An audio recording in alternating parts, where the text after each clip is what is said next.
Today you're going to learn how to use clip path to do cool stuff like this. Hey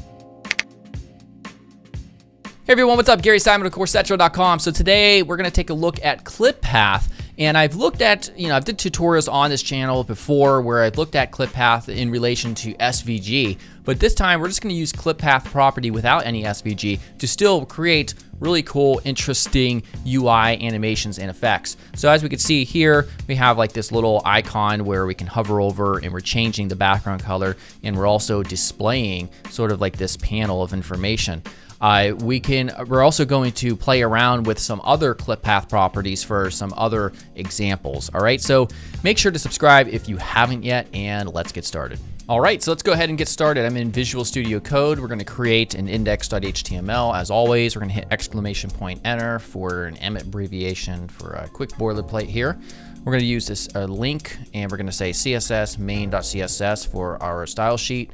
We're going to create a CSS folder as we referenced, and a main.sass file right here, just for nesting. And we're going to click watch sass, and we're also going to use the live reload. So if we go over here, we're going to type in, let's see, live sass compilation and also live server. We're going to use both of those, which I'm always using in my tutorials anyhow. So I'm going to click watch sass here, and then we're going to click over here and start writing out the HTML. Okay, so real quickly, what we'll be doing is just creating a single container in the middle, and I'm gonna hit Control B to get rid of that sidebar. And in that container, we're just gonna have, let's see here, container. We're gonna have a inner class as well, just so that we can style kind of like a white background color initially for the blue to be overlaid on top of. You'll see how that works here in the CSS. So we're gonna put plus inner, all right. Oops, not inner, not plus rather. There we go. We'll use that greater than sign. There we go. So now inside of inner, we're going to have an H1 with hey. I couldn't think of anything more unique than that. And also a paragraph. You could use lorem ipsum. I'm just going to use something real. And that will be, this is an informative card that will tell you something that's well important. Okay. All right, so that's it for our HTML. Very, very simple stuff. So our div class inner is gonna be the one that we actually place the clip path property onto. All right, so let's go to our main Sass file here, and we're gonna set up the body tag real quick. So we're gonna have body. In here, we're gonna have a background. We're just gonna choose a light blue color. You can choose light gray or any other hue. You can see what it looks like. It's just up here. We're also going to have a margin of 0 to get rid of default margin. Height, 100 viewport height. Also, we're going to do display grid. So it's going to be a grid container because we do have one element inside of it, which is container. And so we're going to have justify items center and align items center, which will make our container be horizontally and vertically centered inside of the viewport. And then also we're going to have a font family. Did I say fart family? I hope not. Font family. There we go. Nunito. I'm using Nunita these days, not Montserrat. I know, it's crazy. Also, Nunito, I already have it installed. I'm not going to worry about importing it. You can import that up the top if you were serious though. So now let's get ahead with our situation here. Let me first get Control B up, right click, open with live server, and here we go. So it is vertically centered, as you can see, and horizontally. All right, so get out of here and get out of here. Let's go back to our main Sass. So let's write our container rule set. All right, so container, we're going to say width about 30%. Background is going to be white. And our border radius is going to be 10 pixels. That's all we're having for our container. So we can see now it looks really ugly.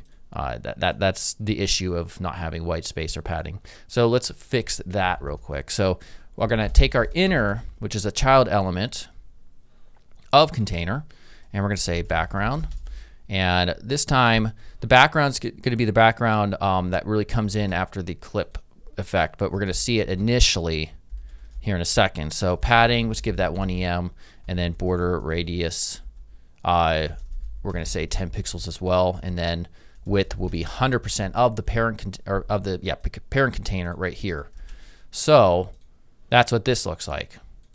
We're going to make this text white though too.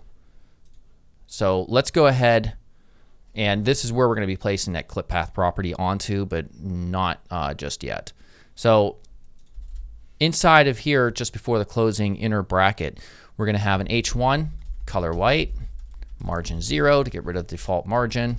We're going to have a paragraph as well, which will be color white 2, and font size going to be 0.8 rem units. All right. There we go. That's it for the main CSS. Once again, it's all centered up and looking decent. Okay, so let's get this started. So again, if I change this rule set to inners or something else that doesn't exist, we'll see what is behind it, which is the white container. So we'll say that's what we want. So what we're going to do is we're going to add a clip path property. So clip path, and clip path accepts 4 different values. You can do a circle, you can do inset, etc. And what these allow you to do, and also ellipse, and what is the 4th one? I kind of forget. We're going to use a circle. All right, and the circle allows you to specify, let's say, the size here. So we'll say 10%, and then we could also determine where at, and this is you can use percentage points as well, and this could be 0% and 0%. So this is X and Y values. So if we hit save, we can now see it's been pushed up here at 0%, 0%, and it's only 10%. So if we increase this here to 50%, we can see how large it is now. So now we can actually animate this either through keyframes or more simply a transition. All right, so let's do a transition just because it's more simple. So we're going to put this back to 10%, and we're going to say transition clip path. That's the property we want to transition. You could put all otherwise. And we'll say 0.5 seconds for the length, and we'll say ease in and out. There we go.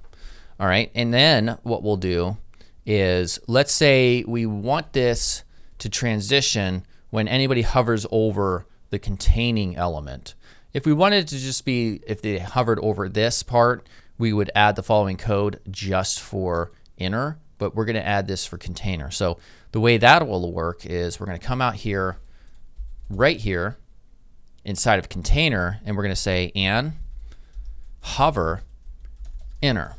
So when the container is hovered over our container element right here, then what should happen to their inner class? All right, so this is where we can transition the clip path property. We could just say circle 75%, and we can emit at where it's at as well, optionally. So let's save this and see what happened. There we go. Now we only have to do 75%. We don't have to do 100% based on how our container is structured. So you can experiment with those values as well. Very, very, very cool. All right, so let's look at another example. Let's come and we're going to add an HTML element, and this is going to be a span that simply says I. And it's going to be kind of like an icon, really. But really it just says I, and you'll see this how this works in a second. So this time we're going to get rid of the container rule set, and what we'll do is to do that, let's get rid of this. All right, and then get rid of the bottom one here, and let's make some adjustments here. So for inner, we're going to say our width. We're going to make this fixed position, a fixed width of 250 pixels. And the reason is because I'm trying to control the location of the eye in the circle, and you'll see what I mean in a second. This can still be responsive, but you would just have to restructure the width based on your viewports and your media queries. So for clip path, we're going to say our circle this time will be pushed to 90% horizontally. So it's gonna, from the left, it's gonna go over 90%. Let's just save that real quick. Oop, cause we have an error. I must have screwed something up. Yeah, it's this. We're gonna remove that. All right, so we can see now it's been pushed over, and because we've got rid of the container rule set, we don't see anything here. But we need to push this down. So what we're trying to achieve is like an icon that has eye, like the circle right here, and then we can hover over it and it will change to something different here. So let's go ahead and work on this. So we have our circle. Let's push it down to 20%. So you can see, start to see how these values start to work. Now we can see the whole circle. Now we're going to also, I'm going to put in cursor pointer. All right. I also want to change the color here to kind of like, let's see, my Corsetro brand color. All right. We're going to change the transition to all. So it means it'll transition all the properties if we so choose. And this time we're going to put in our and hover here, and we're going to say clip path circle 75%. In background. And the background will change to our blue color that we're using, B6FF. All right, so let's save this. And now we still can't see our eye yet. So let's fix our span element, or create a rule set for it rather. So we're going to float it right. Color is going to be white. Font weight will be bold. Transition, we're going to transition our color property. So you'll see how this works in a second. At 0.5 seconds, and position will be relative, and margin right will be 4%. Come on, Gary, type. All right, so if we save this, it's not going to work just yet. Look how cool that is. So we can see that we can now control through transition all multiple properties based on hover, and we want this thing to hide. That looks kind of stupid sitting there. So we already added our transition color, so we have to add another rule set just underneath it, and hover span, we're going to say will be color RGBA 255, 255, 255, and 0 opacity. So we're going to hide it when it's hovered over. There we go, and then it comes right back. So all this without any JavaScript. Very, very cool. So right now we've only been working with our circle clip path. There's also one that we can use, inset. That's the fourth one I forgot about, I think. Let's check that one out for that. So we're going to add in back our container real quick.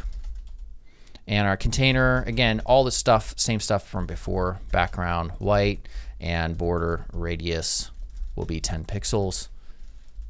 We're going to stick this all that stuff back in there. All right. And I'm also going to, let's see here. Yeah, there we go. Let's save all this for now. Okay. So again, it's a little bit screwed up. Not too worried about it.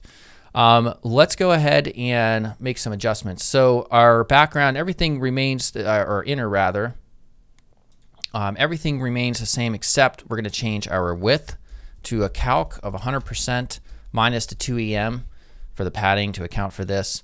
And the clip path this time, we're going to change to inset. So we'll put in these 4 values, which is from top, from right, from bottom, and then from left. So we put 0%.